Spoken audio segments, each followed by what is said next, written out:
Barangay Love Stories. Love Stories.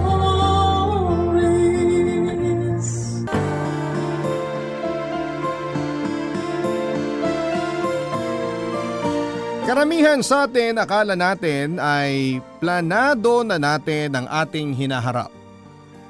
Pero ang totoo ay hindi natin hawak ang kinabukasan at ang inaasahan nating mangyayari ay iba pala sa ating inaasam.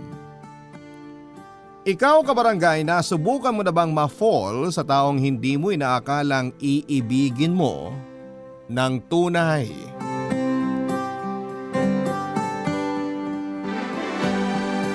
Dear Papa Dudut, Mayet po ang pangalan ko. Dati akong tindera sa palengke na ngayon ay may maayos-ayos ng buhay. Sa 33 years kong nabubuhay sa mundong ito ay never kong inakala na darating ang araw na sa Amerika ako titira. Dati-rati ay sa TV ko lang napapanood kung ano ang itsura ng lugar na yon, pero ngayon ay tinatamasa ko na ang tinatawag na American life.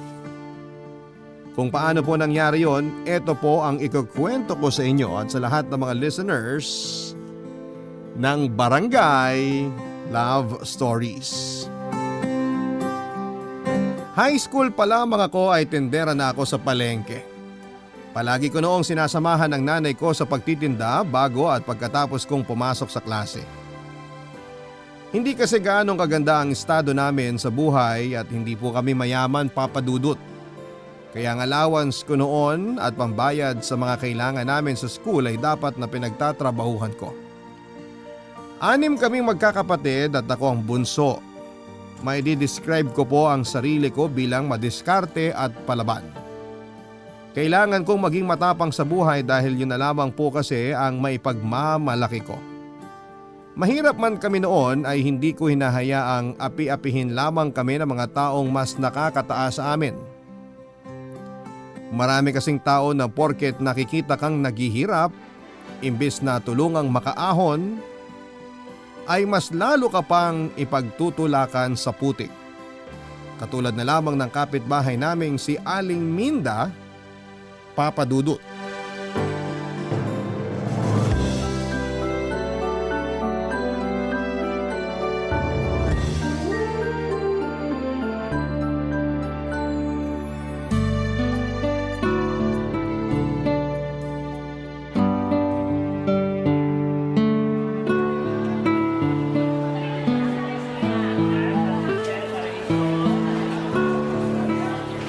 Ate, bili na po kayo ng bangus, oh.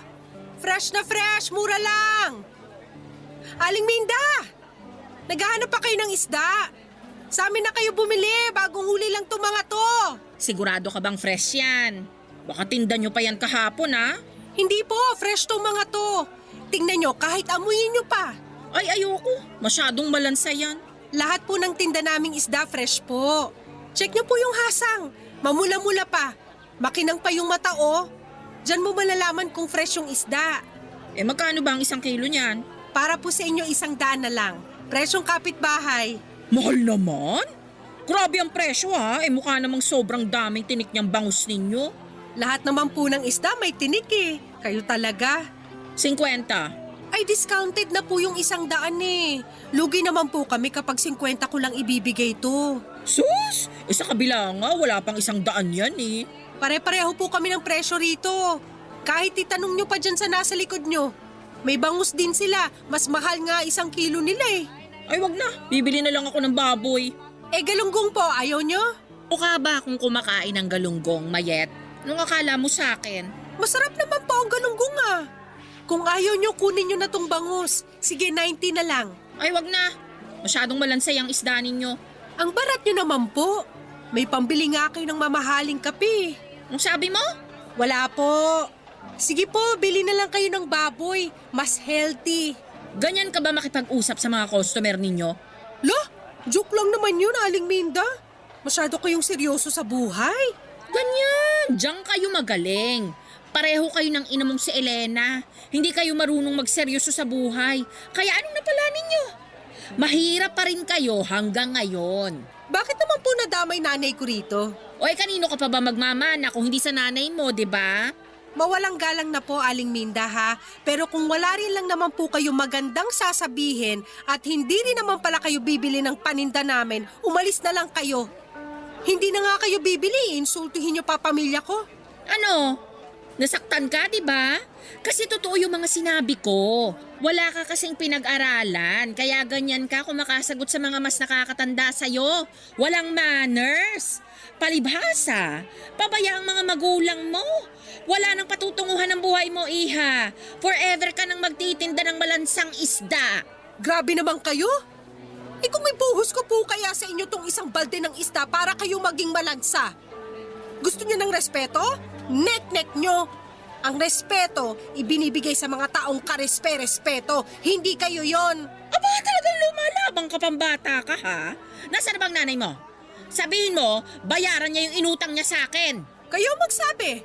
Ininsulto niyo na nga ako tapos uutusan niyo pa ako ngayon. Tayong kapitbahay lang, ha? Ate, bangus po! Fresh na fresh! Mura lang ho! Itong paninda namin para lang to sa mga taong afford bumili at hindi buraot. Sige na po ate, bibigyan ko kayo ng discount. Bastos! Nakakausap pa kita eh. Baka alis na nga rito.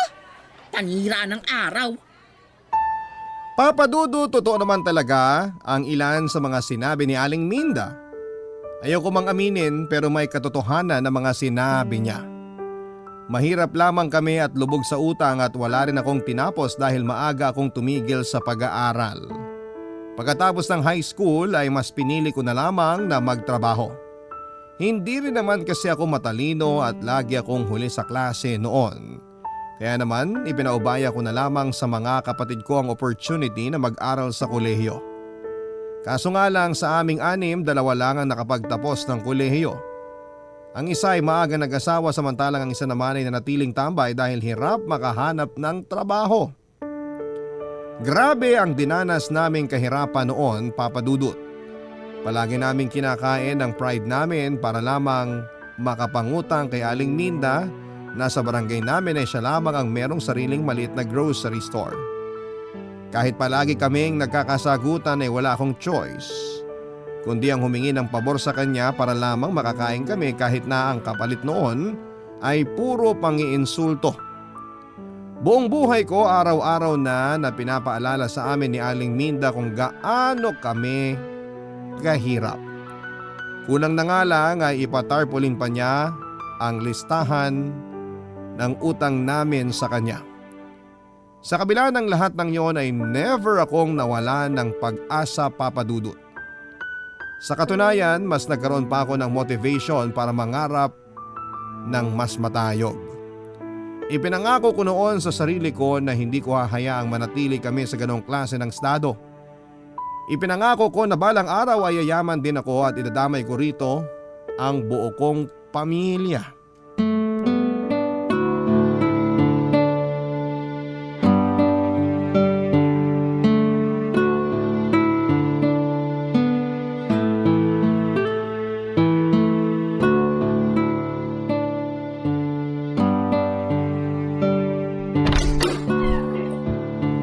Oh, anak, kain na. Saan ka galing? Bakit ka ginabi? Dumalaw lang po kina Jenny, nakipagtsikahan.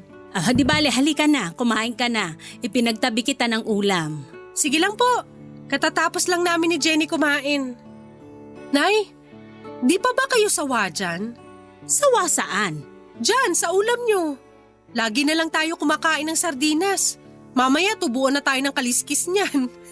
Ba't naman ako magsasawa sa sardinas? Grasya to. Dapat nga magpasalamat pa tayo kasi may kinakain tayong ulam.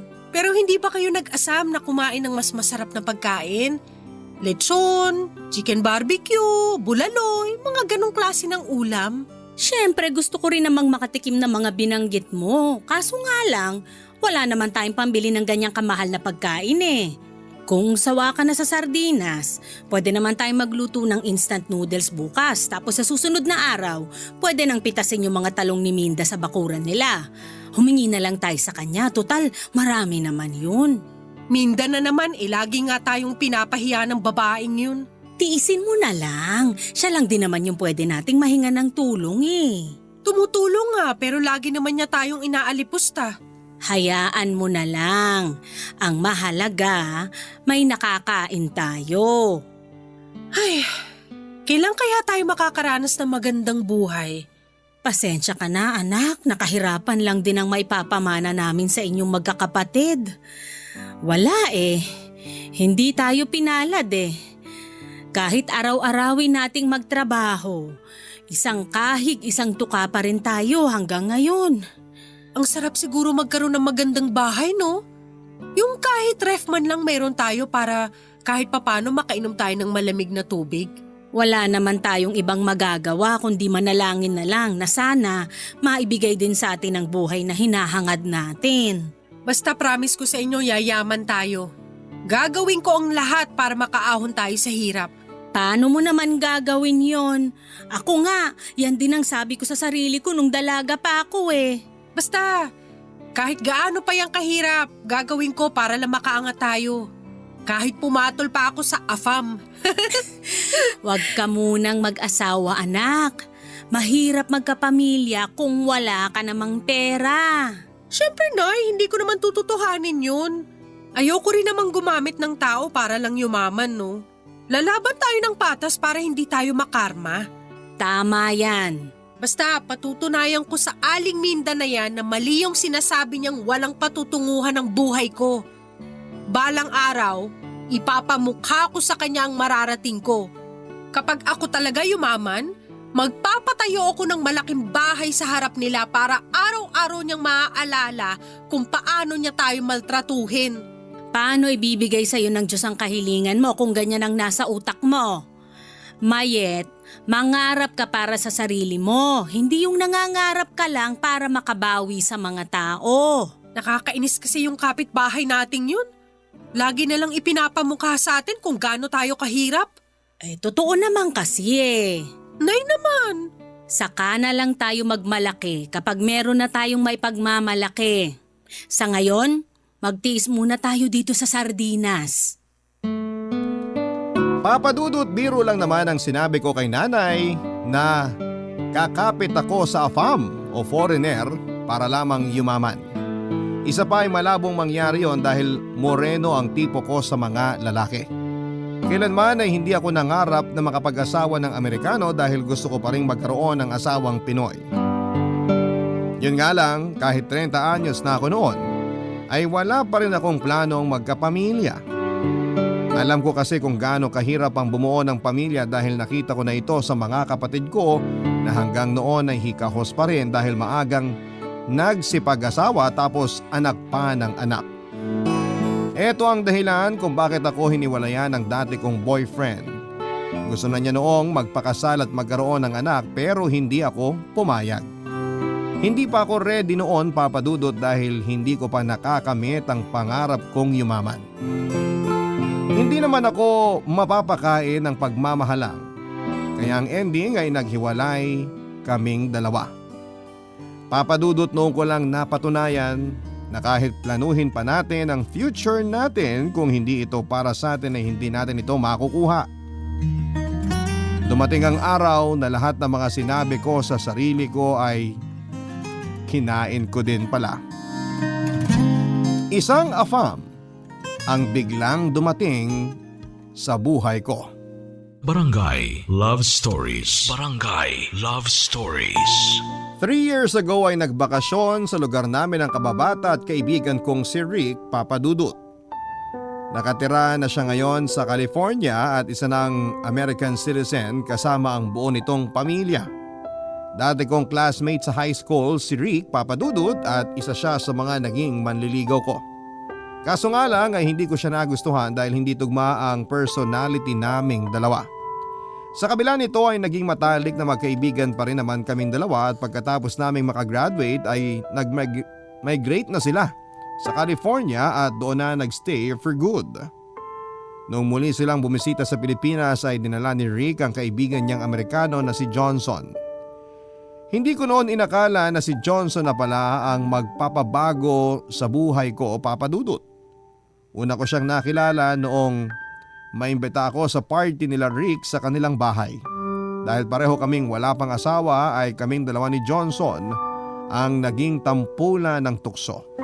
Sinakyan ko lamang ang trip nila Papa Dudut. Ang hindi ko alam noong mga oras na yon ay totoo na pala ang mga biruan nila. Totoo na pala na si Johnson ay nagustuhan ang isang katulad ko.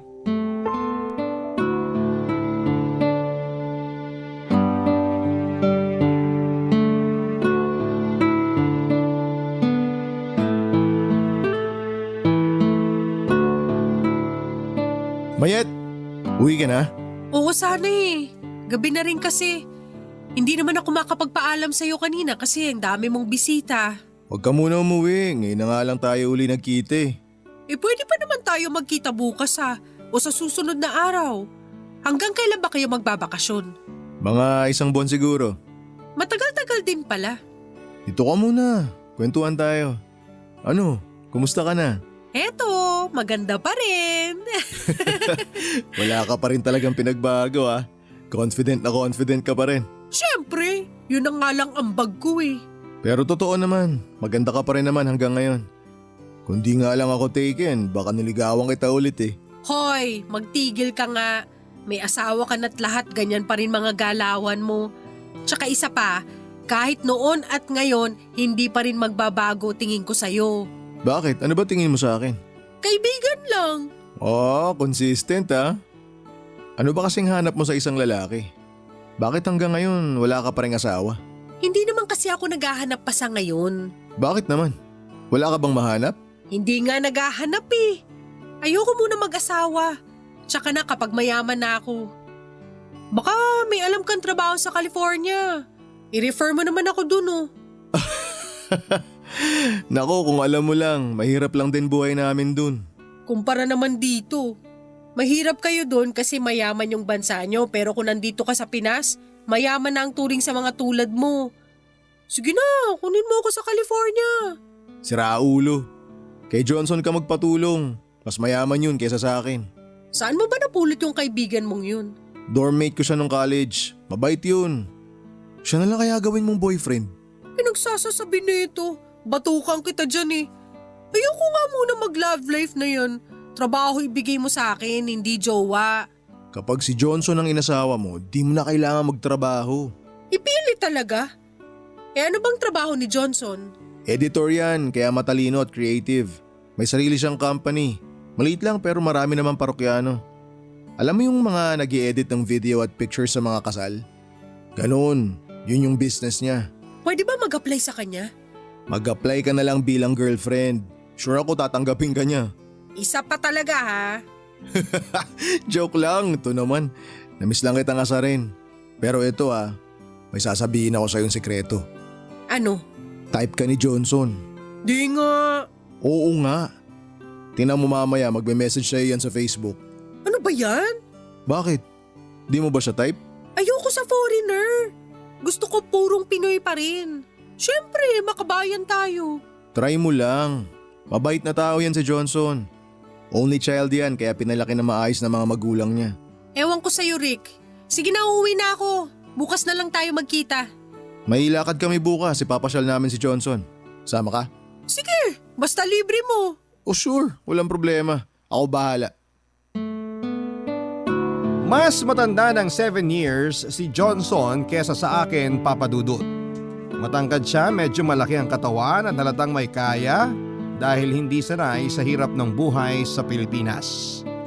Sa kabila nito ay totoo ngang mabait siya, pusong mamun siya pagdating sa mga hayop at mga matatanda. Hindi rin siya madamot kahit na halos buong barangay na namin ang nagpapalibre sa kanya. Open siya na kilalanin ang kultura ng Pilipinas at yun naman talaga ang nakakabilib sa kanya. Sa halos 1 buwan nilang pananatili sa Pinas, ay isa ako sa mga palaging nakakasama ni Johnson. Parang ako na ang nagsisilbing tour guide nila Rick at Johnson habang namamasyal sila sa iba't ibang parte ng bansa. Noon ay hindi ako open sa pagkakaroon ng foreigner na boyfriend dahil tingin ko sa kanila ay masyado silang high maintenance at baka hindi ko maabot ang standard nila. Pero hindi nagtagal noong mas nakilala ko pa si Johnson ng malalim ay parang nagbukas ang puso ko para sa mga dayuhang tulad nila. Sobrang cute kasi nilang tingnan habang pilit nilang sinusubukang makibagay sa kultura natin. Papadudot maikling panahon ay nakaramdam na rin ako ng pagtingin kay Johnson. Hindi ko nagustuhan ang itsura niya o dahil mayaman siya. Nagustuhan ko siya dahil busilak ang kanyang puso. Masyado siyang caring at gentleman at eto ang dahilan kung bakit niya nabihag ang damdamin ko.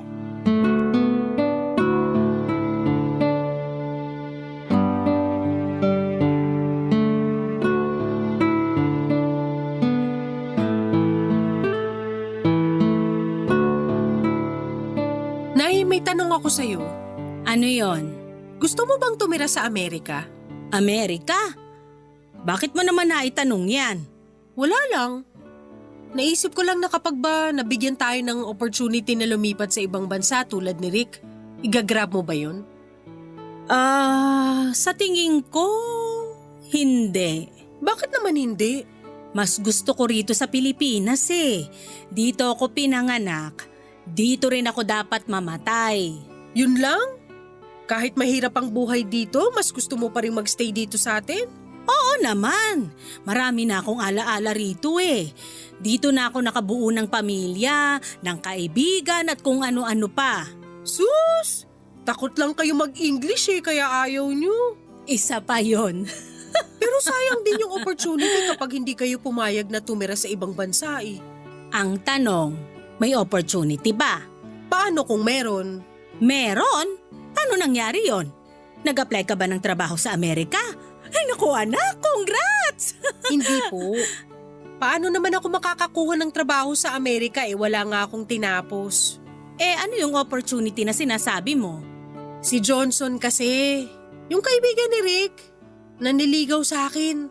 Talaga? Ay naks naman anak, may nagkagusto rin sa'yo sa wakas!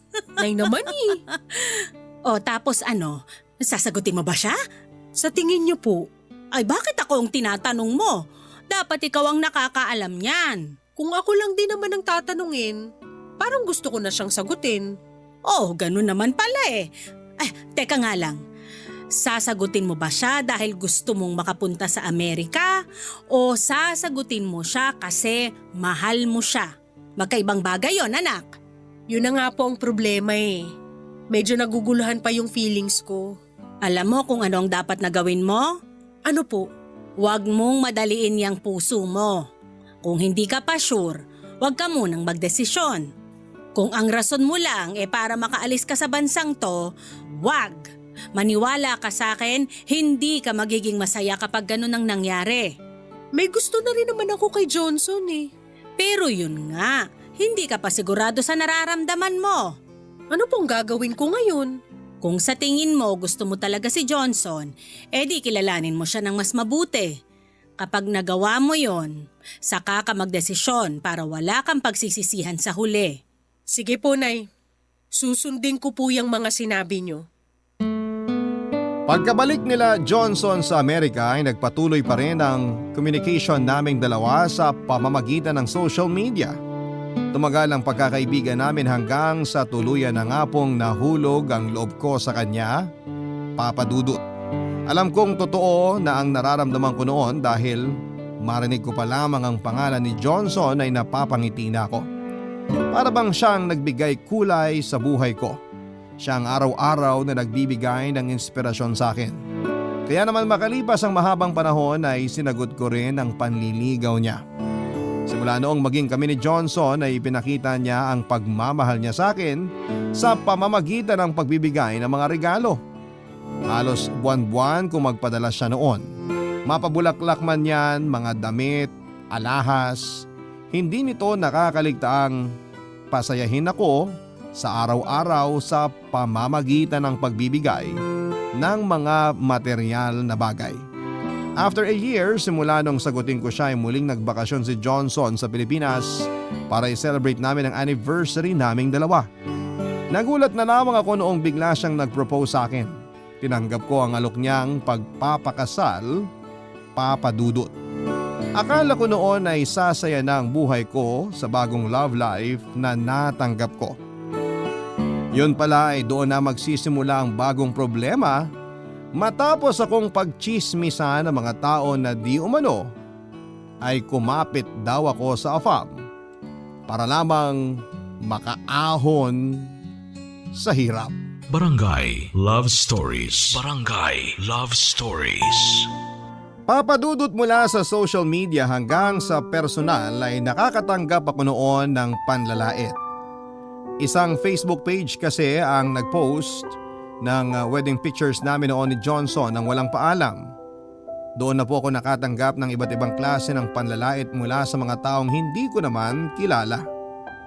May mga nagsasabing ginagamit ko lang daw si Johnson para makaalis mula sa kahirapan at kung ano-ano pa.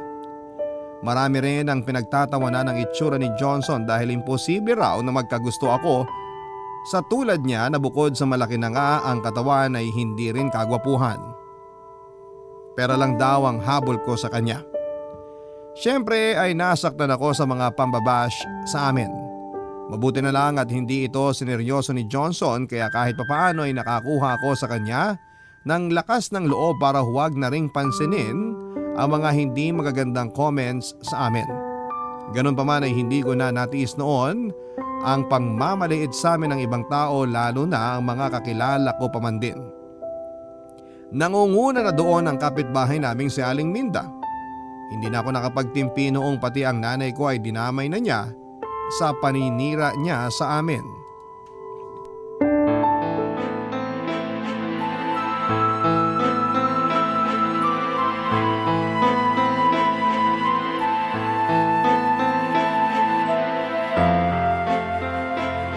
Aling Minda, mag-usap nga tayo.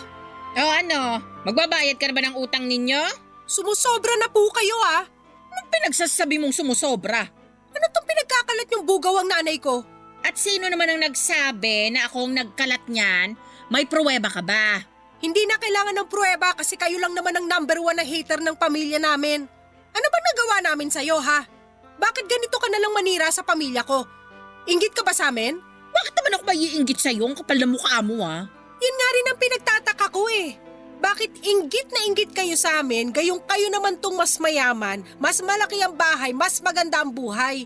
Bakit ba hindi mo kami magawang tantanan? Hoy, Mayet! Ano bang akala mo sa sarili mo? Wala akong pakialam sa buhay ninyo. Bakit ko kayo sisiraan? Anong mapapala ko dyan? Tsaka isa pa, totoo naman na bugaw yang si Elena. Hindi ba nga, ibinugaw ka niya sa kano na asawa mo na ngayon? Saan mo naman napulot yung fake news na yan? Kumaka-imbento kayo ng kwento? Daig nyo pa ang scriptwriter? Hindi ako ibinugaw para lang sa kaalaman nyo. Ngayon kung hindi nyo tanggap na nakapangasawa ako ng foreigner, problema nyo na yon. O tanda na kayo, sana naman baguhin nyo na yung ugali nyo.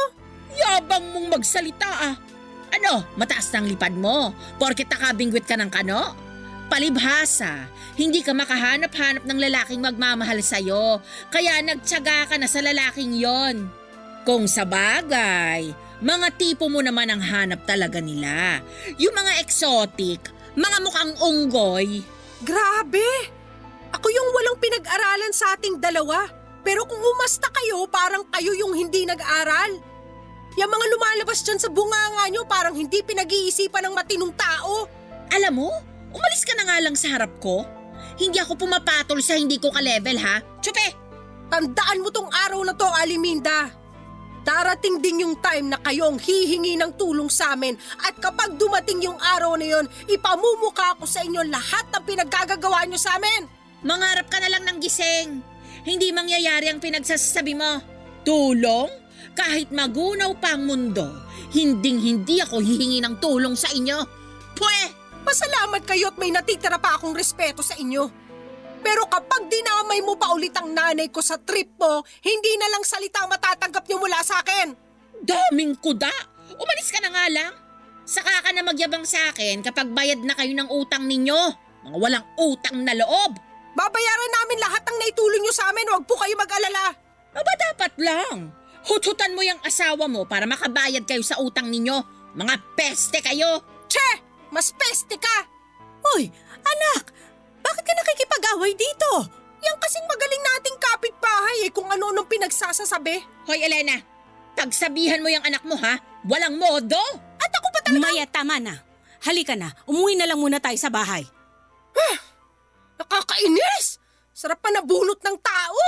Hayaan mo na lang siya. Halika na. Sa huli ay hinayaan ko na lamang si Aling Minda at ang iba pang tao na wala nang ibang ginawa kundi ang manira ng kapwa. Ang mahalaga ay masaya na ako sa buhay ko noon at dahil ito kay Johnson. Matapos naming magpakasal ay sinimulan na ang ilakad ng asawa ko ang mga papeles ko para makalipat na sa California.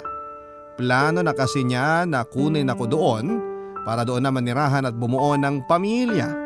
Mahigit 1 taon din ang hinintay ko, Papa Dudut, bago kami muling nagkasama ni Johnson sa California. Tandang-tanda ko pa ang kabang nararamdaman ko noong ma-interview ako para lamang makakuha ng visa. Doon ko lang napagtanto na sobrang hirap din pala ang lumabas mula sa bansa.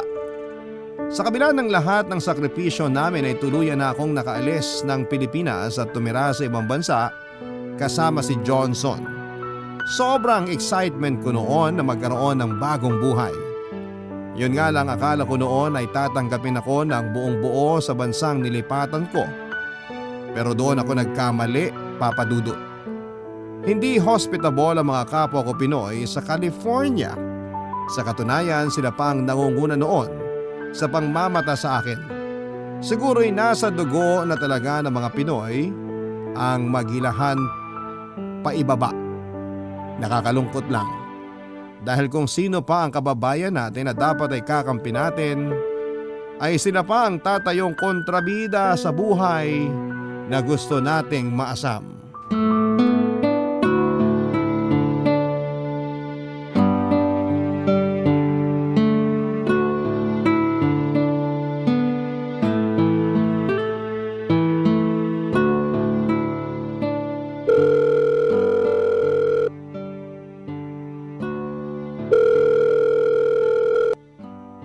Hello, anak.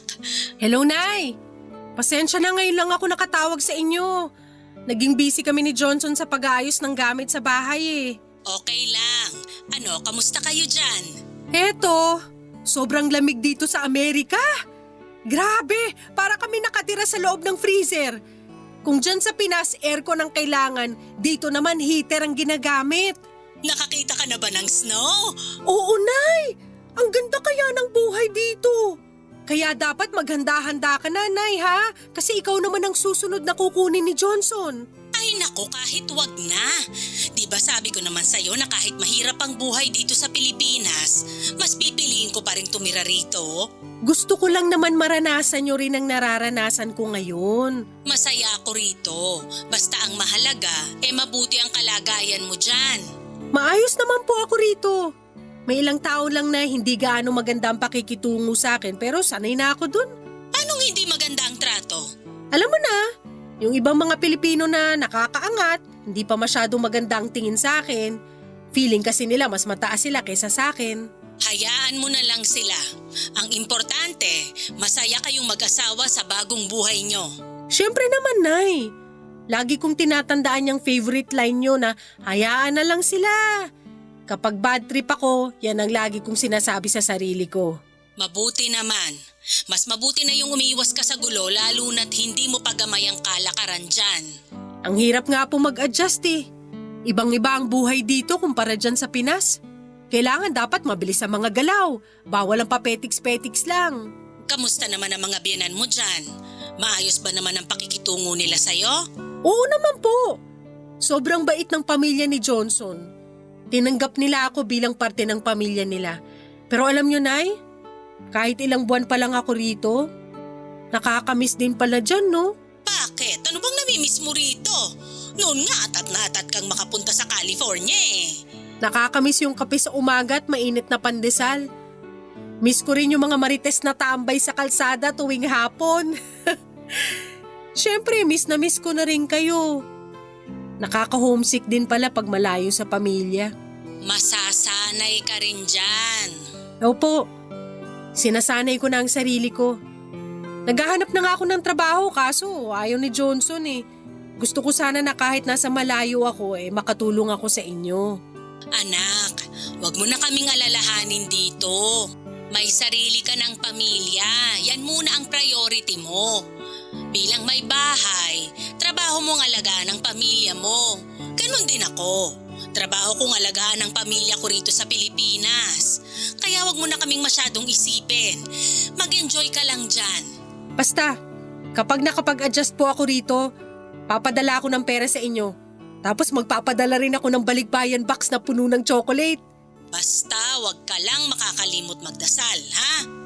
Lahat ng problemang haharapin mo dyan, makakayanan mo sa tulong ng Panginoon. Opo, Nay. Masaya ako, anak, na sa wakas, giginhawa na rin ang buhay mo. Nangako naman po ako sa inyo, di ba? Nayayaman din ako balang araw. Yayaman din tayo. At ito na nga po yun. Papadudot ilang taon ang lumipas ay unti-unti rin akong nasanay sa buhay sa Amerika. Nakapaghanap ako ng sideline noon para makatulong kay Johnson pero hindi rin po ito nagtagal dahil ipinagbuntis ko pa noon ang panganay namin. After maganak ay naging stay at home mom na lamang po ako habang ang asawa ko naman ang naghahanap buhay para sa pamilya namin. Ang panganay namin ay nasundan pa ng 2 at sa kasalukuyan ay dinadala ko naman ang pang-4 naming anak. Masaya ako na agad na ibinigay sa amin ng Diyos ang buhay na matagal ko nang ipinagdarasal. Unti-unti ay natulungan ko si nanay sa Pilipinas na makaahon. Ipinaayos ko ang bahay namin at ngayon ay mas malaki na ito kesa sa bahay nila Aling Minda.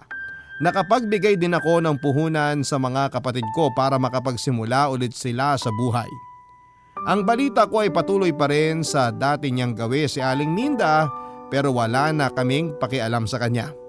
Bayad na kami sa mga utang namin kaya kahit anuman ang sabihin at ipagkalat niya ay hindi na kami naaapektuhan.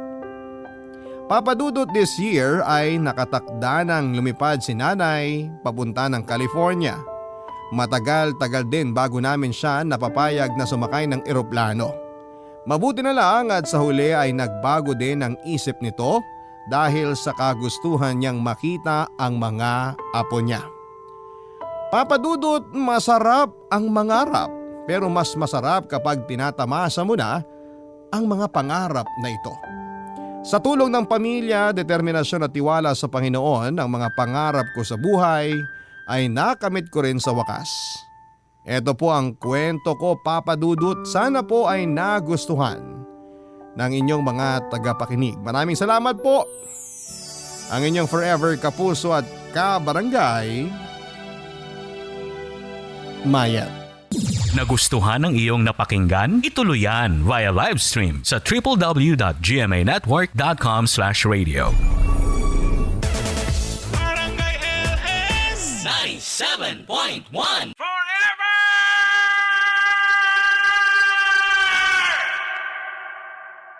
Barangay Love Stories.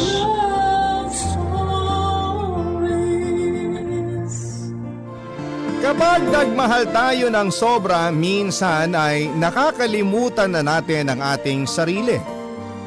At wala nang iba pang mahalaga sa atin kung hindi ang kaligayahan ng taong minamahal natin.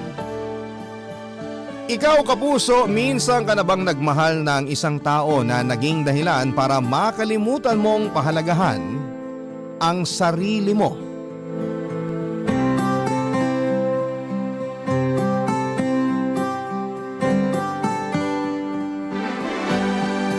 Dear Papa Dudut, palagi kong naririnig mula sa iba na kaya raw tayo nasasaktan ng dahil sa taong minahal natin ay para ma-realize natin kung paano mas dapat na mahalin at pahalagahan ang ating mga sarili. Kaya lang minsan ay nakakalimutan pa rin natin ang bagay na yon, lalo na kapag nagpapakatanga na tayo ng dahil sa pagmamahal.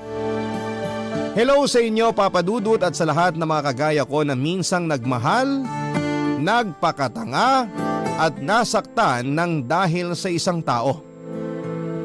Hindi ako bitter habang ginagawa ko ang sulat na ito, pero siguro ay hindi ko lang talaga maiwasan na makaramdam muli ng sakit kapag naaalala ko ang parting ito ng buhay ko. By the way, just call me Radson, 30 years old, taga Paranaque at nagtatrabaho sa isang software company. Hindi ako mahilig makinig ng radyo lalo na ng mga drama. Pero dahil fan ninyo Papa Dudut ang babaeng sobrang espesyal sa puso ko, sumulat ako para ibahagi ang aking makulay at madramang kwento ng buhay. Ayan yung simulan ko ang kwento ko sa parte na nakilala ko ang first love ko na si Carla. Schoolmate kami noon sa college, magkaiba ng kurso pero naging magkaibigan hanggang sa magkaibigan. Si Carla talaga ang ideal girl ko, Papa Dudut. Nasa kanya na ang lahat ng katangian na hinahanap ko sa isang babae.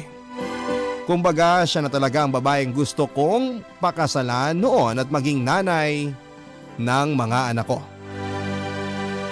Nang makagraduate kami sa college ay doon ko na sinimula ng plano para sa future namin ni Carla. Magkasundo naman kami sa mga plano na yon hanggang sa magbago ang lahat. Dahil nakatanggap ng job opportunity si Carla sa Japan. Siyempre ayoko naman na maging hadlang ako sa pagtaas palalo ng career niya. Kaya naman sinuportahan ko siya nang tanggapin niya ang job opportunity na yon. Isang taon din kaming naging LDR hanggang sa nag-decide ako na sumunod na kay Carla sa Japan, Papa Dudut.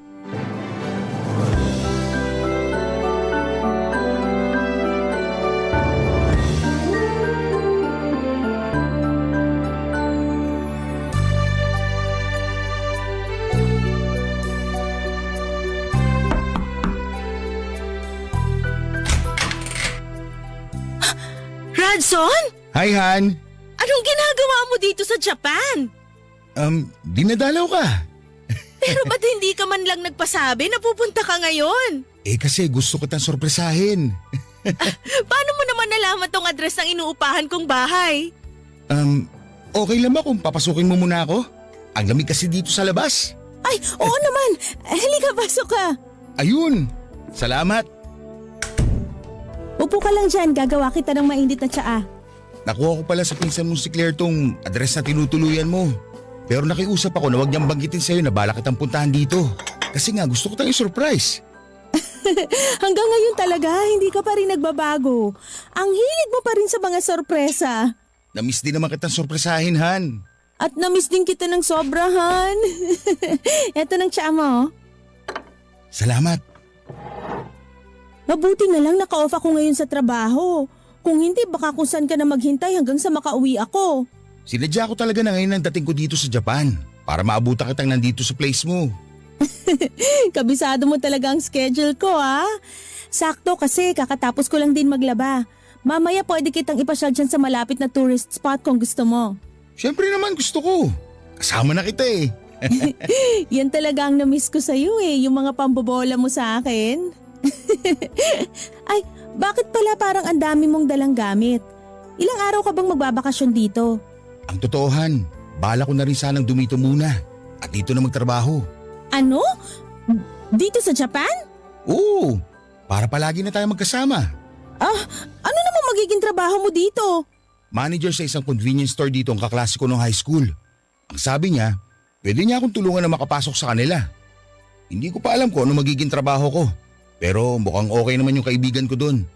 Tapos may kakilala rin daw siya na pwede makatulong sa akin para maayos kaagad ang working visa ko. Sigurado ka na ba dyan sa desisyon mo, Radson? Oo, bakit? Ayaw mo ba na nandito ako kasama mo? Ay, hindi naman sa ganon.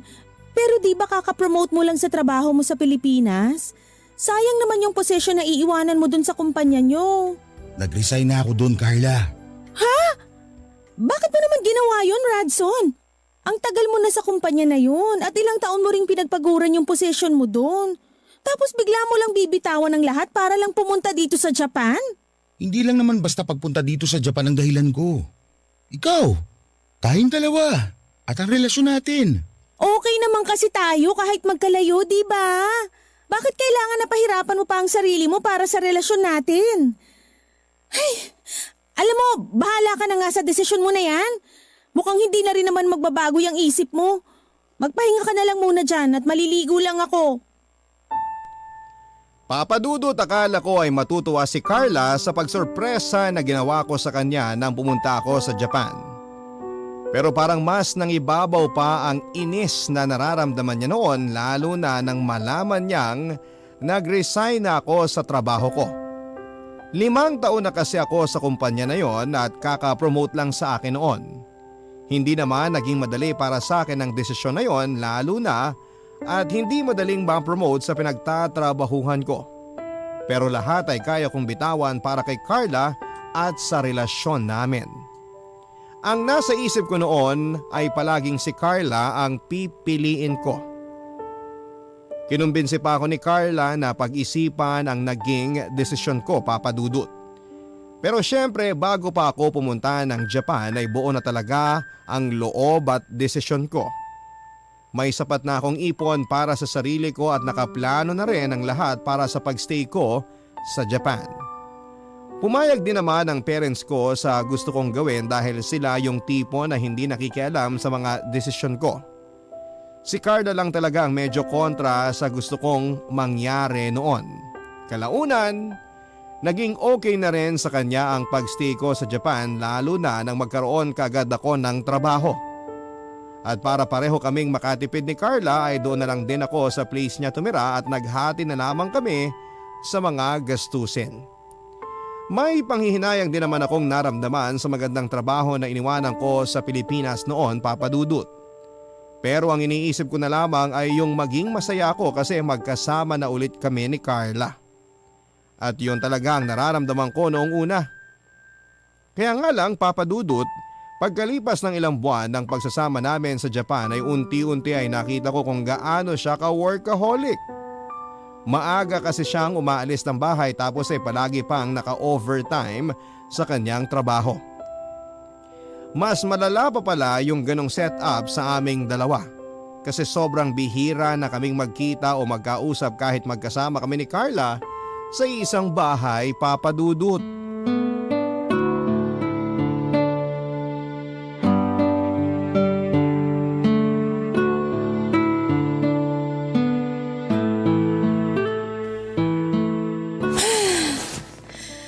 Grabe, nakakapagod tong araw na to. Hi Han, nakauwi ka na pala. Oo, sorry kung ngayon lang kasi ang dami pa naming tinapos na report sa opisina. Ayos lang, sakto nga lang ang dating mo eh. Ha? Anong ibig mong sabihin? Halika sa kwarto, may gagawin tayo doon. Radson, seryoso ka ba? Kakauwi ko lang, tsaka pagod ako sa trabaho. Joke lang Han, may gusto lang talaga ako ipakita sa'yo doon. Halika na. Ay, okay, sige. Ano ba kasi yung gusto mong ipakita dito sa kwarto at kailangan pa na… Wow! Ikaw ba nag-prepare nito? Oo, maaga akong umuwi kanina para mai-prepare tong sorpresa ko para sa'yo. Ah, kaya pala may mga nakatakip dun sa mesa, ha? Tara doon sa mesa. Oh Han, tignan mo. Niluto ko rin yung mga paborito mong pagkain. Meron ditong pasta with toyo, tinapa fried rice, saka daing na pusit. At syempre, hindi pwedeng mawala ang paborito mong bagoong with kalamansi. Saan mo naman nabili ang mga niluto mong yan? Di ba nakwento ko na nagbakasyon sa Pilipinas nung nakaraang buwan yung kaibigan ko? Ayun, sa kanya ako nagpabili ng mga to. Noong isang araw lang siya nakabalik tapos kanina ko naman kinuha sa kanya. Malakas kasi ang amoy ng mga to kaya baka hindi ko maitago sa'yo. Dali, upo ka na. Grabe, Han! Ang galing mo talagang magplano ng ganitong surprises. Alam mo naman na basta para sa'yo, gusto ko na palaging the best. Kaya nga palagi mo rin akong napapakilig. Ano nga palang meron ngayon na nag-prepare ka ng ganito ka-espesyal na dinner? May pakandila ka pa talaga dito sa lamesa at petals dun sa kama natin. Feeling ko tuloy nasa isang sosyal na hotel tayo ngayon. Hindi mo natatandaan? Ang alin? Ay, hala teka, anong date na ba ngayon? Ayan, mukhang naaalala mo na rin Han. Grabe, sorry. Happy anniversary. Akala ko next week pa yun eh. Nawala talaga sa isip ko. Ayos lang. Alam ko naman kasi na sobrang busy mo sa trabaho. Nakakahiya ha. Ang effort mo dito sa special dinner na to tapos hindi ko man lang naalala ang special occasion na pinaghandaan mo. Sorry talaga. Ano ka ba? Hindi mo kailangan mag-sorry. Gusto ko rin naman talaga na ma-surprise ka ngayon. Kain na tayo, Han. Lalagyan na kita ng kanin at ulam dito sa plato mo. Yan. Han, kontian mo lang yung lagay ng pagkain kasi gusto ko rin sana na matulog ng maaga ngayon. Ganun ba? O sige, hindi ko na lang dadamihan ng kanin dito sa plato mo. Pasensya na, Han. Pagod kasi talaga ako sa trabaho kaya gusto ko na rin magpahinga agad. Maaga kasi ang client meeting namin bukas. Okay lang. Ang mahalaga, nakapag-celebrate tayo kahit saglit lang. Salamat talaga dito sa hinanda mo para sa akin, Han. Happy anniversary! Happy anniversary din. I love you.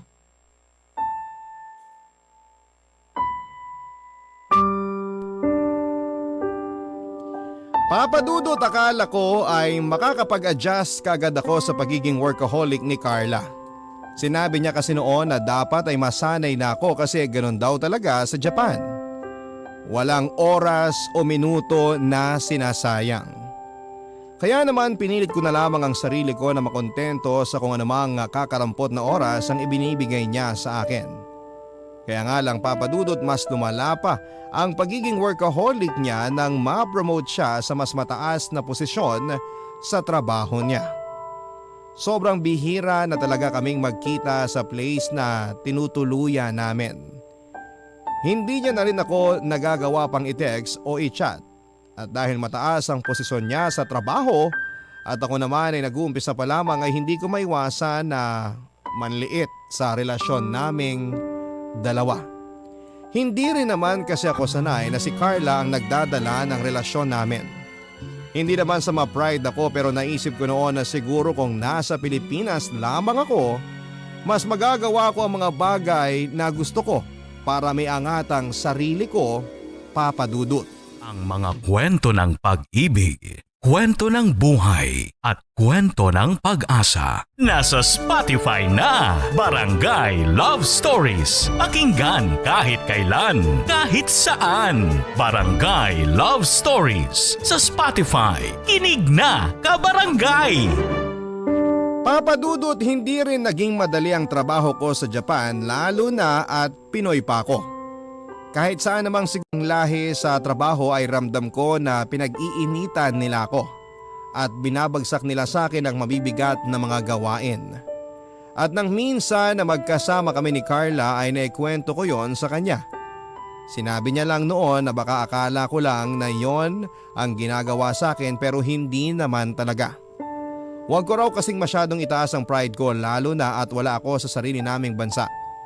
Dinagdag pa na choice ko naman daw ang magtrabaho sa Japan kaya dapat na hindi ako nagreklamo ng ganon. May point naman ang sinabi ni Carla, Papa Dudut. Pero hindi ko alam kung bakit hindi niya maisip noon na kaya ko yon ginagawa ay hindi para sa sarili ko kung hindi para din sa kanya at sa relasyon naming nagagawang yakapin o halikan. Palagi siyang dumediretso sa kwarto at sinasabi na gusto na niyang magpahinga. Kapag sinusubukan ko maglambing ay kaagad na umiinit ang ulo niya at sinasabi niya na pagod na siya. Hindi ko naman siya niyayaya na may mangyari sa amin. Ang gusto ko lamang noon ay maramdaman na totoong magkasama kami kasi yun ang pinunta ko sa Japan. Siya ang dahilan kung bakit iniwan ko ang buhay ko sa Pilipinas.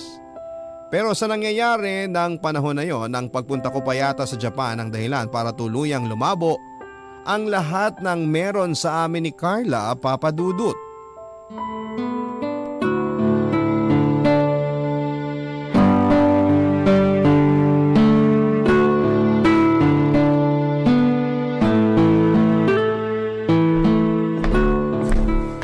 Han, saktong gising mo kasi katatapos ko lang din maglaba. Anong gusto mo almusal? Magkakape na lang siguro ako. O sige, ipagtitimpla na kita. Hindi ako na. Kaya ko naman magtimpla ng kape para sa sarili ko. Oh, okay. Tinapay, gusto mo ba? May 2 palaman dito. Anong gusto mo buksan ko? Ayos na ako dito sa kape. Hindi naman kasi ako nagugutom. Sige, ikaw ang bahala. Oo nga pala Han. Wala ka naman pasok ngayon sa trabaho, di ba? Pasal naman tayo mamaya. Pagod ako eh. Sa susunod na lang siguro. O kahit mamayang gabi na lang. Manood tayo ng sine o kaya kumain doon sa paborito nating restaurant. Radson, sinabi ko nang pagod ako, di ba? Bakit ba ang kulit mo? Gusto lang naman kita makasama sa labas kahit saglit lang. Magkasama naman tayo dito sa bahay ah. Ano pa bang diferensya nun? Nakatira at magkasama nga tayo sa isang bahay. Pero palagi namang wala sa akin ang oras at isip mo. Ayan ka na naman sa mga ganyan mo, Radson eh. Bakit? Totoo naman ah. Mas okay pa yata nung nandun ako sa Pilipinas at magka-LDR tayong dalawa. Mas may oras ka pa para kausapin ako, hindi kagaya ngayon. Sino ba naman kasing may sabi sa'yo na pumunta ka dito sa Japan? Sinong nagdesisyon na iwanan mo lahat ng meron ka sa Pilipinas at magtrabaho ka dito? Ikaw yung bigla na lang sumugod dito na walang kahit anong maayos na plano. Pero ginawa ko lang naman ng lahat ng yun para sa'yo, Carla. Ayan tayo eh. Gagawin mo yung mga bagay na yan tapos kapag nahirapan ka na, isusumbat mo naman sa akin. Hindi ako nanunumbat. Gusto ko lang naman iparealize sa'yo na nag-sacrifice ako para sa relasyon nating dalawa. Sacrifice na hindi mo naman kailangan gawin.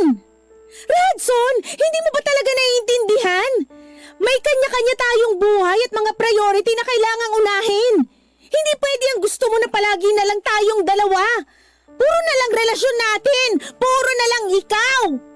Alam mo, sa totoo lang, nakakapagod ka na eh. Nakakapagod na tong lintik na relasyon na to. At ikaw pa talaga napapagod ngayon? Ako na nga lang halos nag-e-effort para sa ating dalawa. Paano ko mapapagod? O di ikaw na ang lahat. Ikaw na ang pabida. Ikaw na ang ma-effort. Carla, sa totoo lang, hindi na kita maintindihan. Ano ba talaga kinagagalit mo sa akin? Yang ugali mo. At itong relasyon nating dalawa. Radson, hindi mo ba talaga nararamdaman? Ang alin? Wala nang patutunguhan tong relasyon natin. Anong ibig mo sabihin? Ayoko na. Pagod na ako. Itigil na natin to. Teka, hindi ko magets. Hindi ka naman nakikipag-break sa akin, di ba? Carla, ano to? Bakit hindi ka sumagot? Ayaw mo na ba talaga? Gusto mo na ba mag-break tayong dalawa? Oo. Kasi nga wala na talagang direksyon tong relasyon natin. Pagod ka lang kaya nasasabi mo yan. Mabuti pa, mag-almusal ka na lang dyan at lalabas mo na ako. Radson, I'm sorry. Pero sigurado ako na ito na ang dapat nating gawin. Kasi hanggang dito na lang talaga tayo. Masyado nang malabo ang lahat sa ating dalawa. Kaya tapusin na lang natin to. Bago pa tayo mas lalong magkasakitan. Hindi ako papayag. Dito lang ako. Hindi ako aalis. Hindi ako makikipaghiwalay sa'yo. Alam ko na maaayos pa natin to, Carla. Alam ko na magiging maayos pa rin tayo. Mahal kita at sigurado ako na mahal mo pa rin ako. Papa Dudut, hindi ko kaagad sinukuan noon si Carla. Hindi ako pumayag na maghiwalay kaming dalawa. Ang nasa isip ko ay dala lamang siguro ng stress niya sa trabaho, kaya niya nasabi ang mga bagay na yon. Kaya akala niya ay hindi na niya ako mahal. Kaya naman kahit nakipaghiwalay na sa akin si Carla ay nagstay pa rin ako sa place niya at nagpatuloy sa pagtatrabaho ko. Pero doon na ako sa sofa na nasa sala natutulog at hindi na sa kwarto na kasama siya. Pinagluluto ko pa rin siya, Papa Dudut, kapag pareho kaming nasa bahay. Pinaglalaban ng mga damit niya, naglilinis ng bahay at kung ano pang gawain na parang hindi na niya masyadong pinapahalagahan. Hindi na niya kasi ako kinakausap o pinapansin at parang naging hangin na lamang ako na kasama niya sa bahay. Ayoko pa rin sanang sumuko noon pero mas lalo lamang lumala ang lahat sa paglipas ng mga linggo at buwan hanggang sa dumating ang araw na ayon, halos hindi ko na kilala ang sarili ko. Nag-resign ako sa trabaho at palagi na lamang nasa bahay at pinagsisilbihan si Carla.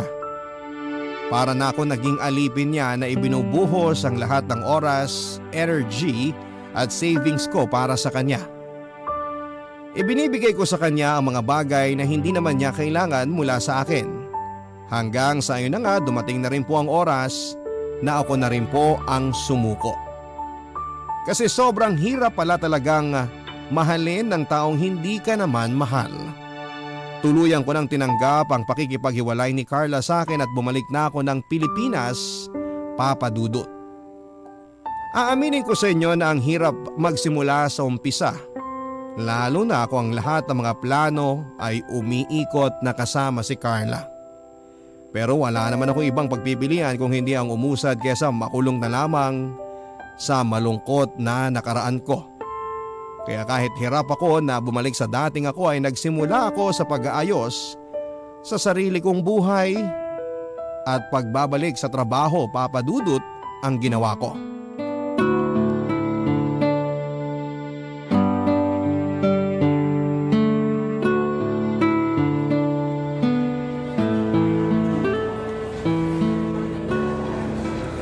Hi! Hi din.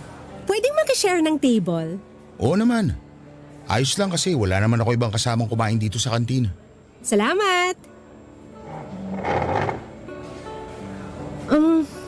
Ang boring ng seminar kanina, no? Nandun ka rin ba? Oo, inaantok na nga ako.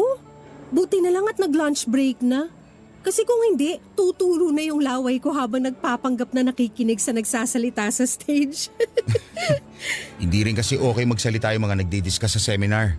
Parang pati sila, inaantok na rin habang nagbabasa at nagpapaliwanag. Ganyan din ang tingin ko sa kanila. Kaya nga ang sarap nilang tulugan. Radson ang pangalan mo, di ba? Oo, paano mo nalaman? Sabi na at hindi mo na ako natatandaan. Kanina pa kasi kita tinitignan pero dinidedma mo lang talaga ako. Teka, parang familiar ka nga sa akin. Nagkita na ba tayo? Oo, nagkasama tayo sa Japan. Pero ilang linggo lang din kasi nalipat ka agad ako ng branch mula doon sa convenience store kung saan ka naka-assign. Ah, okay. Kaya pala parang natatandaan kita. Sandali aalalahanin ko lang ang pangalan mo. Telma? Mali! Teresa! Ay, sorry. Mahina kasi talaga ako sa pangalan. Ayos lang. Hindi naman talaga katanda-tanda ang pangalan ko eh. Ala, grabe siya. Nagilty tuloy ako dun. Joke lang naman yun. Huwag kang mag-guilty. Pero anong ginagawa mo dito? Ako kasi ang representative ng kumpanya namin para umattend dito sa seminar.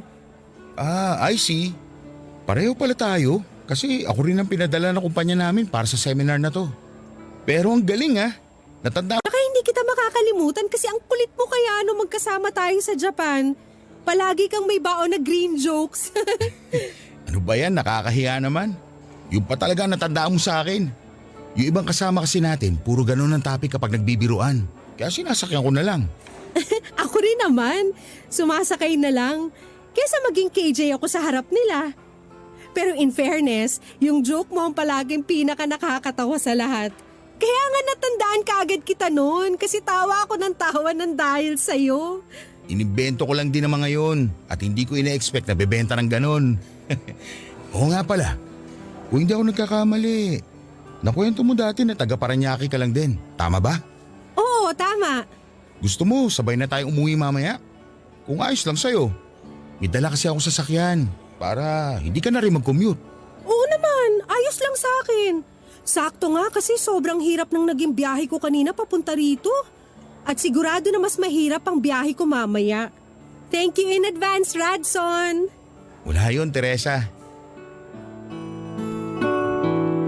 Papa Dudut, nang matapos ang seminar ay hindi rin kami kaagad umuwi ni Teresa. Dumaan pa kami sa isang restaurant at sabay na nag-dinner habang masayang nagkwekwentuhan. Binalikan namin ang mga araw na naging magkatrabaho kami sa Japan at doon ko talaga siya tuluyang naalala at ang pagiging magkatrabaho naming dalawa. Ang makulit at maliit na babae na palagi kong kasama sa stock room at nag-aayos ng mga bagong dating na package doon. Habang magkakwentuhan kami ni Teresa ay panayang tawanan namin lalo na kapag nagbabato na ako ng mga green jokes. Pero huwag niyo sanang isipin na bastos ako o malaswa na makipag-usap sa kanya. Kasi yung mga green jokes na binibitawan ko noon ay medyo disente pa naman kahit na papaano. Decente rin kasing babae si Teresa. Sadyang makulit at game lang siya sa mga ganong pag-uusa, Papa Dudut. Kaya naman siguro nagkasundo rin kami kaagad at na-enjoy ko talaga ang gabi na magkasama kaming dalawa ng araw na yon, Papa Dudut. Ang mga kwento ng pag-ibig, kwento ng buhay at kwento ng pag-asa. Nasa Spotify na! Barangay Love Stories. Pakinggan kahit kailan, kahit saan. Barangay Love Stories sa Spotify. Kinig na, kabarangay! Namang ko na nauna lang pala si Teresa ng 2 buwan sa akin na umuwi ng Pilipinas noon. Hindi na raw niya kasi kinaya ang pagka-homesick niya kaya naman nag-decide na siya na dito na lamang sa bansa magtrabaho. Nagkataon din na magkalapit lang kami ng kumpanyang pinagtatrabahuhan kaya muling naulit ang pagkikita naming dalawa. At doon ko siya mas nakilala. Ang makulit at masayahing si Teresa na may malungkot ding kwento ng buhay. Pero sa bagay, lahat naman tayo ay may kanya-kanyang drama sa buhay. Nasa sa atin na lamang kung paano natin yon i-handle at lalampasan. Pareho kasi kaming breadwinner sa pamilya at nagtatrabaho para maibigay ang pangangailangan nila. Kaya naman nakaka-relate talaga kami sa buhay ng bawat isa. Sa paglipas ng mga linggo at buwan na mas nakilala ko si Teresa, ay unti-unti kong naramdaman na nagkakagusto na ako sa kanya, Papa Dudut. Sobrang nag-click din kasi ang personality naming dalawa. Yung tipo na kapag magkasama kami ay wala kaming ibang ginawa kung hindi ang magtawanan. Sobrang gaan at saya niya nakasama. Kaya naman hindi nagtagal ay niligawan ko na rin siya, Papa Dudut.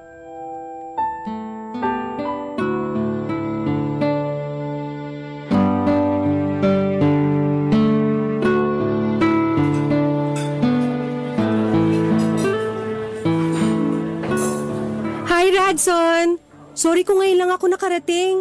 Ayos lang, pero umorder na ako ng mga pagkain natin. Wow! Parang ang dami mo namang in-order. Medyo nga kasi, gutom din talaga ako. Sakto, gutom na rin ako. Ang dami naming ginawa sa office kanina. Unti lang ang nakain ko sa lunch tapos hindi pa ako nakapag-coffee break kasi matatambakan na naman ako ng trabaho. Pareho pala tayo dahil naka-lunch overtime din kami kanina. Kape nga lang at tinapay halos ang kinain ko para sa buong araw ng pagtatrabaho. Ang hirap talaga maging alipin ng isang kumpanya, no? Tama ka dyan. Ang sarap siguro maging anak mayaman. Yung pinanganak ka at tatanda na walang kahit na anong responsibilidad sa buhay, kundi yung sarili mo lang. Pa-travel-travel ka lang, tapos panay post sa mga social media account mo. At yung wala kang ibang iisipin na problema, budget o mga gastusin. Kasi lahat yun, kaya nang ibigay ng mga magulang mo. Siguro nga masaya yon. Pero kung iisipin nating mabuti, hindi naman talaga malungkot ang magkaroon ng ganitong klase ng buhay. Kahit hindi tayo mayaman at nakakapag-travel kung kailan natin gusto, masaya naman tayo kasi kasama natin palagi ang pamilya natin. Kung papansinin mo kasi, kung sino pa yung mga anak mayaman o lumaki sa luho, sila pa yung malungkot ang buhay. Nabibili nga nilang lahat ng bagay na gusto nila, pero hindi naman nila laging kasama ang pamilya nila. Saka kahit ganito tayo, maaga naman tayong natuto na maging responsable sa buhay, hindi ba? Oh, bakit hindi ka na nagsalita dyan? Tapos, titig ka pa sa mukha ko. Wala lang. Ang gwapo mo kasing titigan. Charot lang. Ang totoo, ang lalim kasi ng sinabi mo, kaya hindi ko na masyadong naarok. Anong naarok? Ang ibig kong sabihin, hindi ko masyadong naintindihan. Pero joke lang ulit yun syempre. Slow man akong tignan, mabilis naman ako makagets ng mga bagay na sinasabi ng ibang tao. Minsan lang talaga, hindi ko maiwasan na matulala kapag ikaw na ang kausap ko. Ang sarap mo kasing pakinggan na magsalita. Ang sarap mong titigan, lalo na yung mga mata mo. Nako, mukhang lumalaki na ang pag-asa ko dyan sa puso mo ha. Filingero ka naman masyado. Pero sige, aaminin ko na parang gano'n na nga. Sobrang komportable kasi ako kapag kasama kita. Yung kong feeling na sobrang safe ako basta ikaw ang katabi ko. May tanong pala ako sa'yo since alam ko na marami kang alam tungkol sa iba't ibang bagay. Alam mo ba ang ibig sabihin ng sunflower? Yung bulaklak mismo na sunflower? Oo, yun nga. Ang alam ko, sumisimbolo yun sa loyalty at focus sa mga bagay na gusto mong gawin sa buhay. Ang sunflower din ang isa sa sinasabi nilang pinakamasayang bulaklak sa lahat. Tama ka dyan. Kasi sobrang tingkad ng kulay ng petals nila. Lalo na kapag nasisikatan ng araw.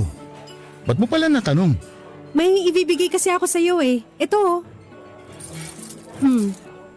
Naks, ang cute naman ng sunflower na keychain na to. Uy, thank you ha. Anong meron at binigyan mo ako nito? Wala lang. Gusto ko lang iparamdam sa'yo na thankful ako na nakilala kita. Ikaw na laging nagpapasaya sa akin. Kaya gusto ko na rin na iparamdam sa'yo kung gaano ka ka-espesyal sa buhay ko, Radson. Teka, ang ibig bang sabihin nito? Oo, Radson. Sinasagot na kita.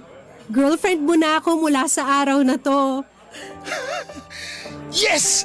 Yes! Sa wakas, Teresa, sinagot mo na ako! Girlfriend na kita! May girlfriend na ako! Uy, huwag ka masyadong sumigaw. Nakakahiya sa ibang customer dito sa restaurant. Sorry, sobrang natuwa lang talaga ako. Pero thank you, Teresa. Promise, hindi ko sisirain ng tiwala at chance na binigay mo sa akin. Papa Dudut, grabe talaga ang tuwa ko noon nang sagutin ako ni Teresa. Ilang buwan na rin kasi ako nanliligaw noon sa kanya at hindi naman sa naiinip na ako pero iba pa rin kasi yung may commitment na kami sa isa't isa. Saka masaya na rin ako na kahit na hindi pa kami magkarelasyon noon ay madalas naman kaming magkasama ni Teresa. Ramdam na ramdam ko na may espesyal na puwang na rin ako noon sa puso niya at hinihintay ko na lamang ang tamang oras para papasukin niya ako doon. At dumating na nga ang oras na yon nang sagutin na niya ako. Malaki ang pagkakaiba ng personality ni Teresa kay Carla. Si Carla kasi yung tipo na palaging seryoso sa mga kilos at plano niya sa buhay. Matalino rin siya at hindi hamak na mas maganda kahit na hindi masyadong mag-ayos ng sarili niya. Si Teresa naman ay yung tipo ng simple lamang pero kalog kasama. Nasasabihan niya ang kaingayan ko at madalas ay mas maingay pa siya sa akin. Ako pa yung nauubusan ng energy pagdating sa kwentuhan at mga kalokohan. Mahilig kasi siyang mag-prank sa akin o kaya naman ay gumawa ng mga sorpresa. Hindi ko sinasabi na mas masayang kasama si Teresa pero parang gano'n na nga, Papa Dudut. Kaya siguro mas madali ko rin siyang talagang minahal at nagustuhan noon. Dahil pareho kaming maingay at kalog ni Teresa ay marami kaming napagkakasunduan na mga bagay-bagay habang mas nakikilala namin ang isa't isa. Sobrang bihira nga kaming mag-away noon at ang mas nakakatuwa sa kanya, mas ma-effort siya kesa sa akin pagdating sa relasyon naming dalawa. Siya yung palaging may pakulo na sorpresa kapag may espesyal na okasyon sa buhay ko o sa buhay namin. Para tuloy si Teresa ang boy version ko pagdating sa mga sorpresa. Bagay na dahilan para mas lalo ko rin siyang mahalin, Papa Dudut.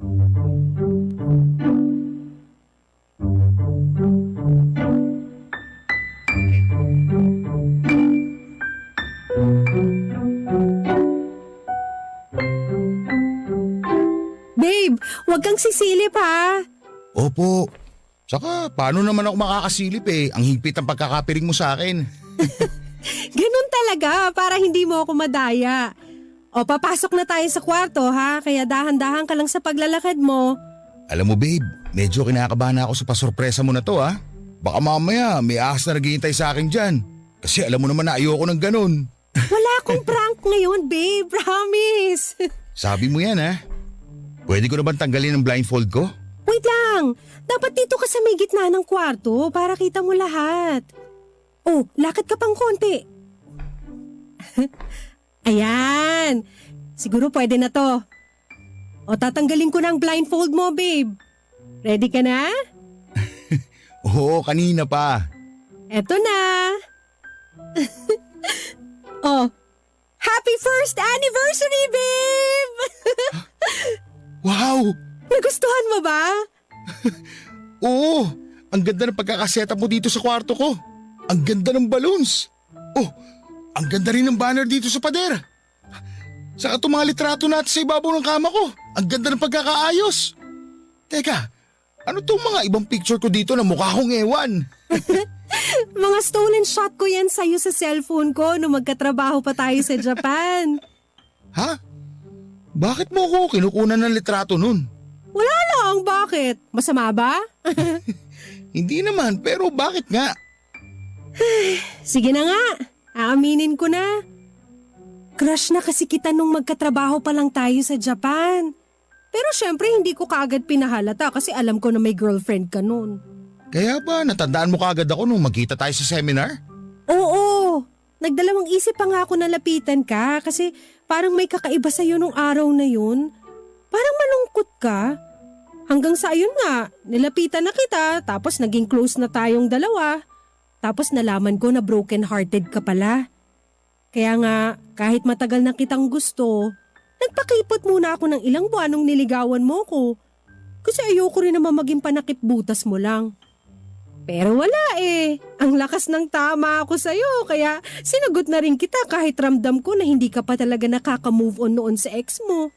At ginawa ko na lang ang lahat para naman ako yung mas mahalin mo.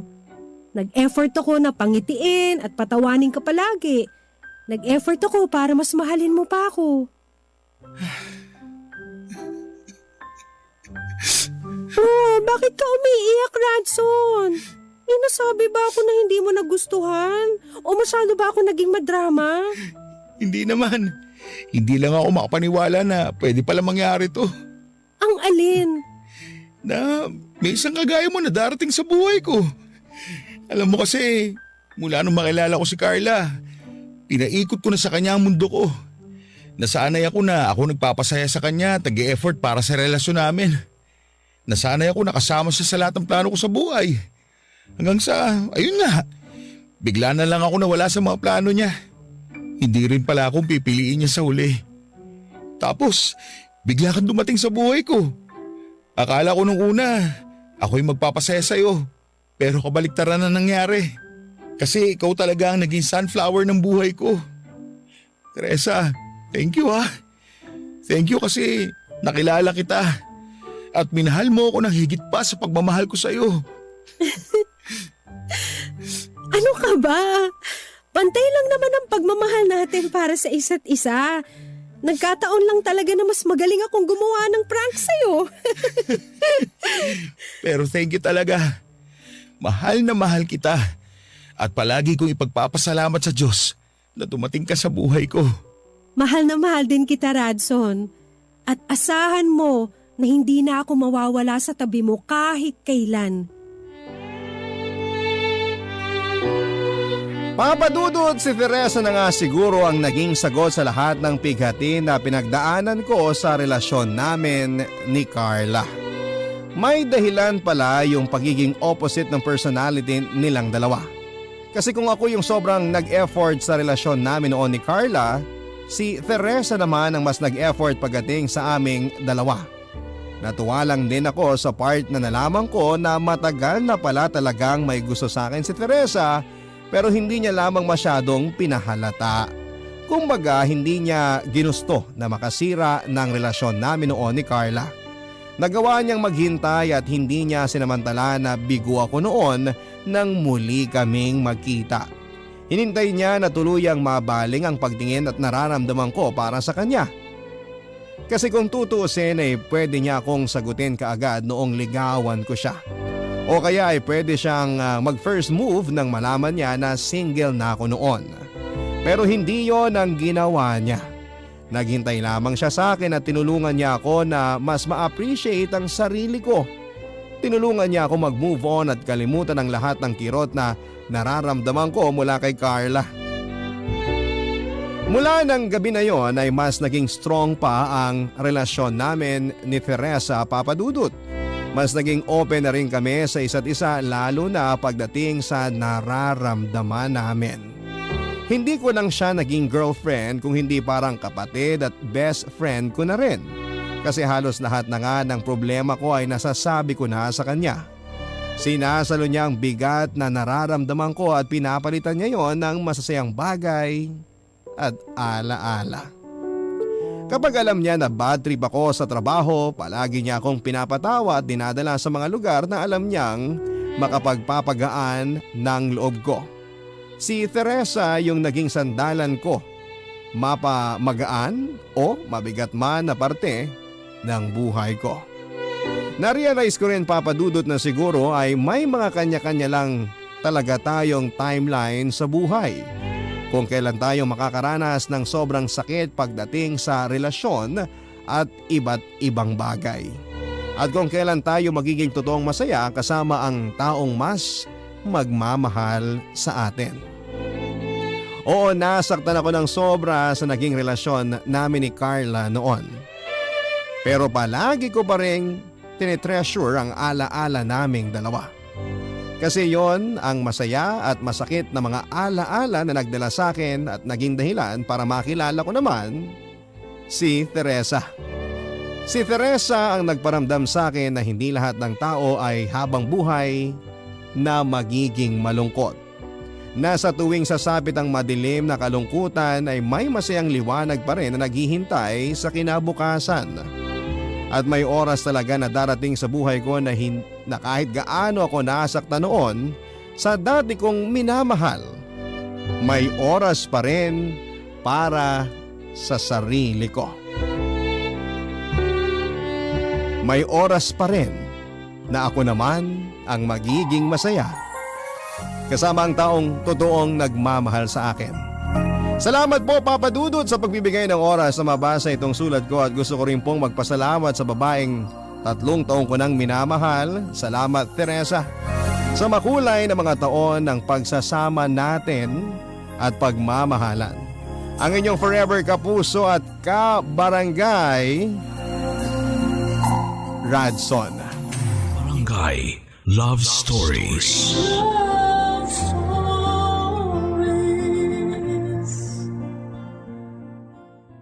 Barangay LS 97.1.